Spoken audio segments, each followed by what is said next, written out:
어저께는 마태복음 21장의 말씀으로 예수님께서 무화과 나무, 잎이 무성한 무화과 나무, 그러나 열매는 없는 그 나무를 저주하시고 또 책망하시는 그런 내용을 살펴보았고, 그 앞뒤로 어떤 내용이 있었느냐, 성전에서 돈 바꾸는 사람들, 또 비둘기 파는 사람들, 이 장사하는 것을 다 둘러보시고, 내 집은 만민의 기도하는 집인데 내 집에 내가 와서 보니까 집이 이 모양이 되었구나 하고 다 쓸데없다, 다 흩어버리고, 그 다음에 그 뒤에 보면은 참된 권위에 대하여 말씀을 또 어제 했잖아요.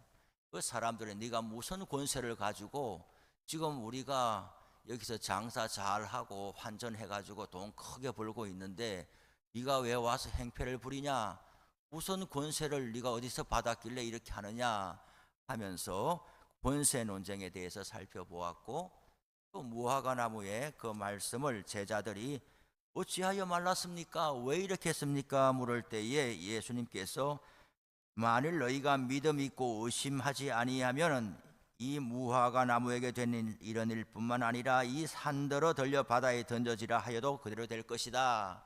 믿음과 기도에 대해서 말씀을 했는데, 그 말은 이런 권세를 행하게 될 것이다, 그런 말이 아니고, 이제 성전 중심으로 이렇게 타락해버린 이 제사 제도를 주님께서 종료, 치호가 끝났다라고 선포하시면서 이제 과거에 유대 성전에서 행하던 일, 성전이 뭐겠어요?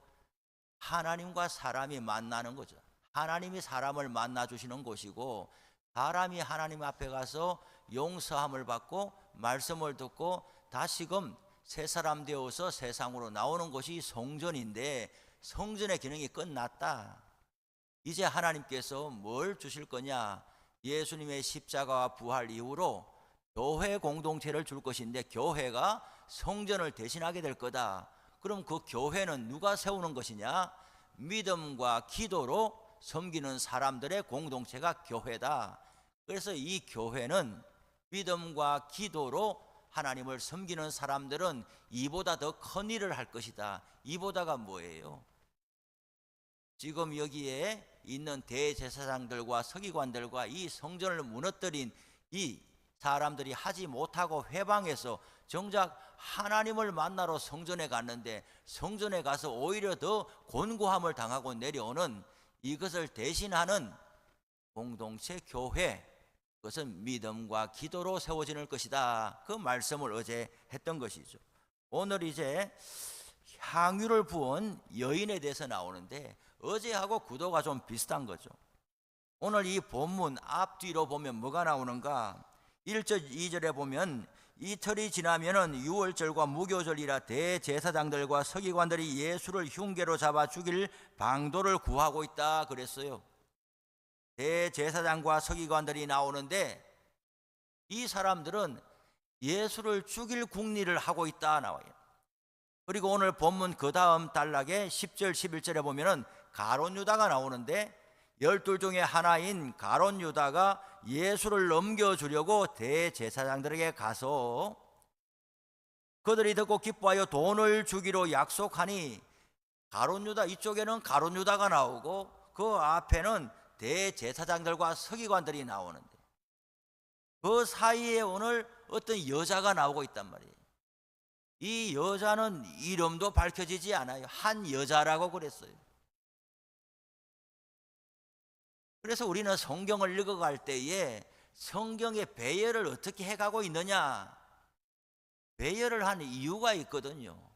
뭔가를 두드러지게 말하기 위해서는 그 배열의 구도와 위치 조정을 한단 말이죠.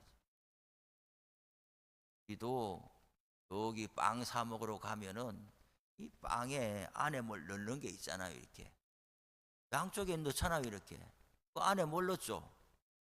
그리고 양쪽에 이렇게 덮고 있으니까 뭐예요? 그냥 이렇게 하나 안에 토마토 넣어갖고 주는 거하고, 이 양쪽에 빵을 이렇게 발라가지고 이렇게 주면은 보면은 그게 있기 때문에 안에가 더 돋보이는 것 아니겠어요? 이 성경의 배열도 뭔가 구도가 짜여져 있는 것을 보면 뭘 중점적으로 말하고 싶어 하는가 하는 것을 알 수가 있어요.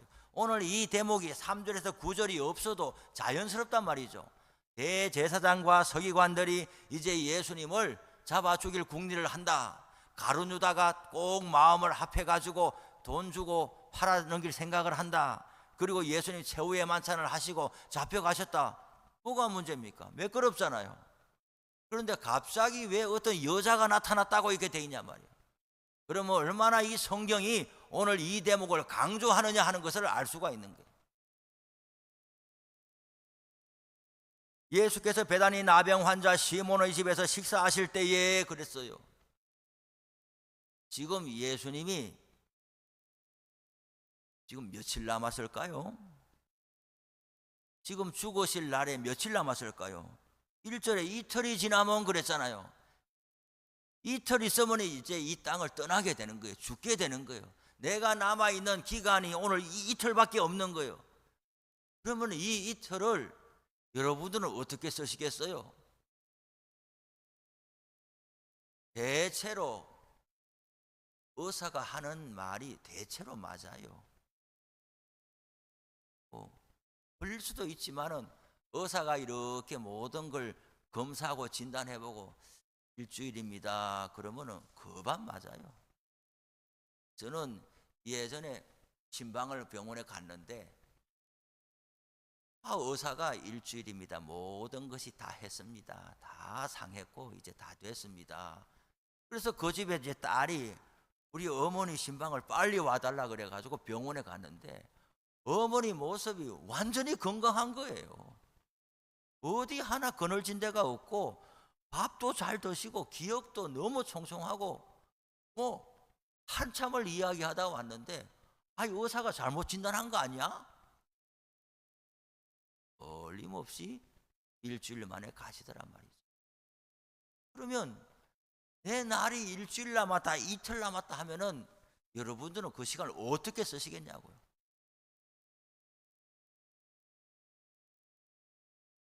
가장 가치 있고 가장 의미 있는 사람들을 만나고 싶겠죠. 사람들을 불러오라고 그래도 누구를 불러오라고 그러겠어요? 가장 보고 싶은 사람, 가장 말하고 싶은 사람, 이 땅에 남은 시간이 이틀밖에 없는데 가장 같이 하고 싶은 사람, 밥 먹을 때도 누구하고 밥 먹겠냐? 한 번이라도 더 보고 싶은 사람하고 밥 먹지 않겠냐 말이죠. 그런데 예수님은 오늘 이틀 남았는데 그 이틀 안에 어디에 가서 베다니에 있는 나병 환자 시몬의 집에 가서 밥 먹었다라고 되어 있는 거예요. 나병 환자는 마을에 못 삽니다. 구약의 율법에 따라서 피부병이 있거나 나병이 있거나 이러면은 마을에서 멀리 격리되어야 됐어요. 그리고 나병 환자는 저기 멀리 있다가 사람이 오잖아요. 이게 사람 있으면 피해가야 되고 피할 수 없으면 나는 나병 환자다, 부정하다 이렇게 하면서 자기를 커밍아웃 해야 되는 거예요. 그거 말하지 않고 있다가 자기 주변으로 지나가면서 누가 서치거나 이렇게 하면은 그 부정이 옮아가기 때문에 이 사람은 몸에 병이 든 것도 누가 병이 들고 싶어서 드느냐, 다른 병도 아니고 이것은 나병, 또 지금하고 또 다를 거 아니에요. 오죽했으면 구약의 율법의 나병은 이거 하늘의 저주라고 그랬겠어요. 내가 병이 든 것도 억울한데 사람들이 얼마나 아이고 힘드시냐 이런 인사를 듣기는커녕 내가 내 입으로 나는 나병 환자다, 나는 부정하다 이렇게 하면서 다른 사람들이 나를 멀리서 알아보고 저 멀리 돌아가도록, 이게 나병 환자란 말이죠. 그런데 이 나병 환자가 지금 베다니 마을에 살고 있으니까 이 사람은 나병이 들었던 사람인데 고침을 받은 사람이다라고 볼 수가 있는 거죠. 예전에 나병이 들었던 사람인데 고침을 받았어. 지금은 이제 나병이 없어졌어요. 건강해졌어요. 그런데 이 사람은 그 마을에서 별명을 지니고 사는 거예요. 이미 이제 나는 나병 환자 아닌데 저 사람은 나병 환자야. 좋은 이름으로 별명을 지니고 살면은 예전에 뭐 학교 선생님다. 그러면 지금 선생 다 그만두고 지금 퇴직해가지고 지금은 이제 자연인이 됐는데, 그래도 그걸 아는 사람들은 선생님 하지. 고맙잖아요.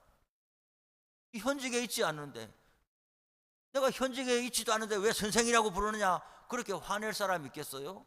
감사하죠. 또 다른 어떤 일들도 내가 들었을 때에 좋은 말로 이렇게 불러주면 얼마든지 감사한데, 나는 예전에 그 사람 아닌데 그렇게 불러주면 그만 사람이 마음이 안 좋잖아요. 예전에 뭐죠? 교회도 예전에 어떤 총회장이, 교단의 총회장이 나오셨는데 지금은 총회장이, 그런데 30년 전에 내 밑에 부목사로 있던 사람이, 세월이 얼마예요? 지금 30년 지났어요. 나이 30살 때 내 밑에 부목사로 있다가 전도사로 있다가 30년 지나고 나이 60대 가지고 나 지금 단위 목회하고 또 이제 이 사람은 총회장도 하고, 그러면 그만한 또 예우가 있어야 될 거야. 대표니까, 우리 교단의 대표니까, 노회장도 우리 교단의 대표니까. 예전에 내 밑에 있던 자가 이렇게 하면서 계속 그 꼬리표를 알고 있는 거예요. 인정도 잘 안 하고 설교를 막 하지만은 내 밑에 있던 자가 총회장 됐다고 저러고 있네, 이렇게 하면 사람이 좋은 쪽으로 사람을 세워주려고 애를 써야 되는데 뭔가 낮추려고 하고 뭔가 인정하지 않으려고, 사실 이것이 보통 사람의 심리 상태는, 정말 성숙한 사람들이 예전에 부족했던 것을 내가 알고 있다 할지라도 지금 그렇지 않다면은 지금 좋은 모습을 자꾸 이렇게 이야기해 주는 것이 성숙한 사람들이고 교회가 해야 될 일이란 말이죠. 그런데 오늘 여기 보니까 나병 환자는 마을에 사는 것을 보니까 이미 병을 낳았는데도 별명은 나병 환자라는 꼬리표를 달고 다니니까 이 사람의 생활이 온전해지겠냔 말이에요. 그런데 예수님은 이틀 남은 이 기간을 밥 먹으러 갈 때에 나병 환자 이 시몬의 집에 가서 오늘 밥 한 그릇 먹자. 그러면 예수님은 정말 밥 먹을 데가 없어가지고 너 집에 가서 밥 한 그릇 먹어야겠다, 오늘 식사 대접 한번 해주면 안 되겠냐. 예수님 밥 먹을 데가 없어서 그랬겠느냐? 정말 예수님이 이 가정을 사랑해서 오셨다라고 볼 수가 있는데, 식사하는데 어떤 여자가 찾아왔단 말이죠. 당시의 여자들은 여러모로 제약이 많을 때인데 지금 남자들이 밥 먹고 있는데 어떤 여자가 무슨 단지 같은 걸 하나 들고 와가지고, 이게 보통 용기가 아니란 말이죠. 보통 용기가 아니에요. 그런데 이 여자가 그 뭘 들고 왔느냐, 순전한 나드 한 옥합을 가지고, 이 나드라는 종류의 이 기름이 얼마나 비싼지 오늘 이 성경의 전반적인 맥락을 보면은 이 여자는 큰 부잣집 사람이 아니고 또 뭔가 이름 석자를 거명할 만한 어떤 그냥 유력한 사람이 아니고 그냥 평범한 어떤 여자라는 느낌을 주잖아요. 그런데 이 단지 하나의 이 기름이 얼마나 비싸냐, 뒤에 읽어보니까 300데나리온도 더 받겠다. 이 팔면은 300데나리온, 한 데나리온이 하루 일당이니까 300일치 일을, 1년이 365일이니까 조금 지나치게 좀 말하면은 어떤 사람의 1년 연봉에 해당하는 돈이란 말이 얼마나 이 기름이 비싼 기름인지. 그러니 이 옆에 있는 제자들인지 어떤 사람들이 보고 알아는 거예요. 여자가 뭘 갖고 왔는데 이게 쏟아가지고 기름이 냄새가 확 나잖아요. 그러니 얼마나 사람들이 이것을 가지고 싶어 하는 거면은 전문가가 오지 않아도 이건 나도 기름이네, 야 이거 엄청 비싼 거잖아, 우리말로 하면은 3천만 원 5천만 원 받겠다 이거 팔면은. 그런데 왜 이렇게 쓸데없는 일을 했느냐, 그 여자를 책망하는지라 그랬어요. 좋은 일을 하고도 책망받고 싫은 소리 듣고,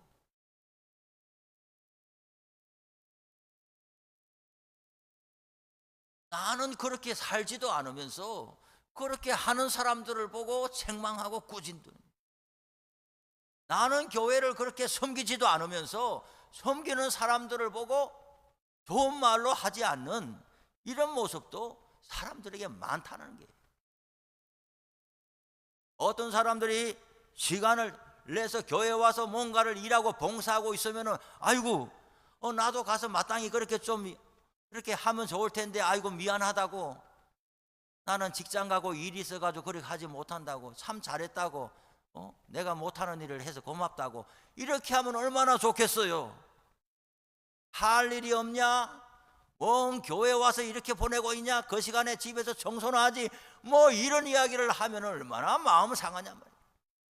나는 헌금도 하지 않는데 헌금하고 주보에 헌금 명단에 올라오는 것을 보면서 돈 쓸 데가 그렇게 없냐? 헌금을 한 가지만 하고 말지, 네 이름을 보니까 이름 족족 다 있다. 감사헌금, 주정헌금, 11조, 뭐 건축헌금, 돈을 이렇게 많이 내냐? 뭐 이렇게 하는 일들, 우리가 선교 좀 가자 이렇게 하면은, 아니 지금 우리나라에도 전도 안 된 데가 얼마나 많은데 비행기 타고 지금 비행기 값이 얼마인지 아느냐? 비행기 타고 외국까지 가야 되느냐? 지금 우리 주변에 봐라, 전도 안 된 데가 얼마나 많냐 하면서 선교를 나가려고 하면은 또 그거 이렇게 좋지 않게 이야기를 하네. 그러면 또 이제 국내 선교를 하자 그러면은 또 이렇게 해서 전도를 열심히 가자, 여기도 가고 저기도 가고 이렇게 하면은 우리 교회는 미래가 없다. 지금 다른 교회 보니까 단기 선교도 가고 어디도 가고 하는데 우리는 맨날 우물 안에 개구리냐, 여기서 그냥 뱅뱅 돌고 있느냐, 우리는 언제 단기 선교 한번 가보느냐, 또 이렇게 되는 거예요. 사람이 내가 하지 못하는 일에 있어서 누가 이렇게 감당해 주면은 고맙고 감사하고, 그리고 뭐라도 뒷받침하고 기도로 후원하고, 뭔가 전에 제가 말씀드렸듯이 교회가 뭔가를 이렇게 하고 있으면은 내가 형편이 안 되면 요크로타라도 가져와 가지고 마음이라도 표시하고, 그렇지 아니하면은 나는 몸이 아픈데, 나는 건강치 못한데, 나이가 많은데, 그러면 와서 말이라도 아이고 애쓴다고 가만히 와서 그냥 앉아만 있다 할지라도 어느 누구도 아이고 왜 구경만 하냐 이런 소리 안 한단 말이죠.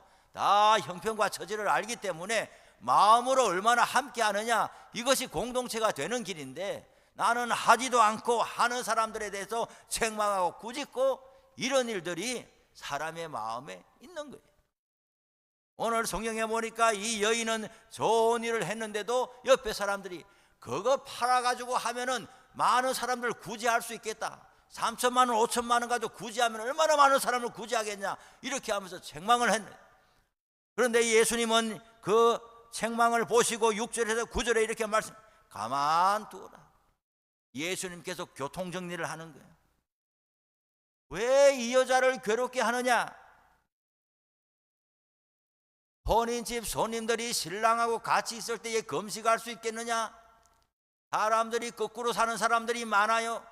잔치집에 와가지고는 그 잔치의 주인 되는 사람들을 기쁘게 하고 좋은 말로 칭찬하고 덕담하고 음식 차리면 음식 맛있게 잘 먹고 인사하고 가면 되는데, 잔치집에 와가지고는 가난한 사람들이 얼마나 많은데 우리가 이렇게 많이 먹어서 되겠느냐, 거꾸로 사는 거예요. 거꾸로 또 구제하고 이렇게 하는데 가가지고는 아이고 우리는 언제 한번 배불리 먹어보겠느냐, 완전히 거꾸로 사는 사람들이 있단 말이에요. 다 때가 있고 시기가 있는 거예요. 예수님은 왜 이 사람을 칭찬했습니까? 가난한 사람들은 항상 있다. 예수님 오실 때까지 가난한 사람들은 미국에도 있고 유럽에도 있고 어디에나 있다는 거예요. 그러나 나는 항상 너희와 함께 있지 않아요. 내가 지금 있는 데는 이때 이틀 뿐이다는 거예요. 심지어 제자들조차도 예수님의 십자가 부활을 믿지 않았어요. 아무도 믿지 않았는데 어찌하여 제자 훈련도 받지 아니하는 이 여자는 어떻게 예수님의 십자가 죽음을 믿게 되었냐고요. 12명의 제자도 안 믿는데 이 여자는 어디서 들은 믿음이길래 그 향유를 들고 찾아와가지고 머리에 기름을 부으면서 예수님의 죽음을 예비하냐 말이죠. 그러니 예수님께서 저는 힘을 다하여 내 장례를 준비하였다. 온 천하에 어디서든지 복음이 전해지는 곳마다 이 여자가 행한 일도 말하여 이 여자의 이름을 널리 널리 기억하고 알아주라는 거예요. 어쩌면 예수님의 제자 베드로도 예수님의 부활 이후에 완전히 믿게 된 거잖아요. 증거를 보고서 믿게 되는데, 말씀만으로 믿게, 그것도 직접 말씀도 아니고 어디서 들었는지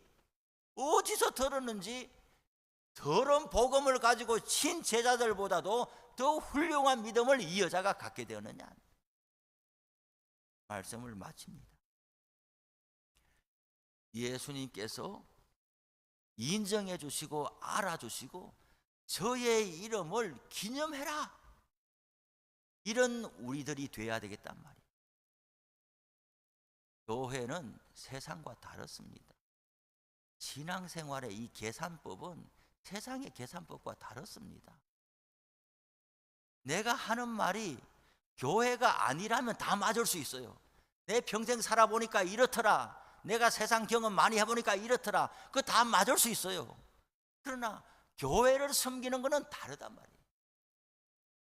돈 쓰는 것도 다르고 시간도 다르고 마음 쓰는 것도 다르고 서로 간에 사람을 대하는 것도 다르고 교회는 다르단 말이에요. 하나님께서 인정해 주시고 기뻐하시는 길이 바로 있는 거예요.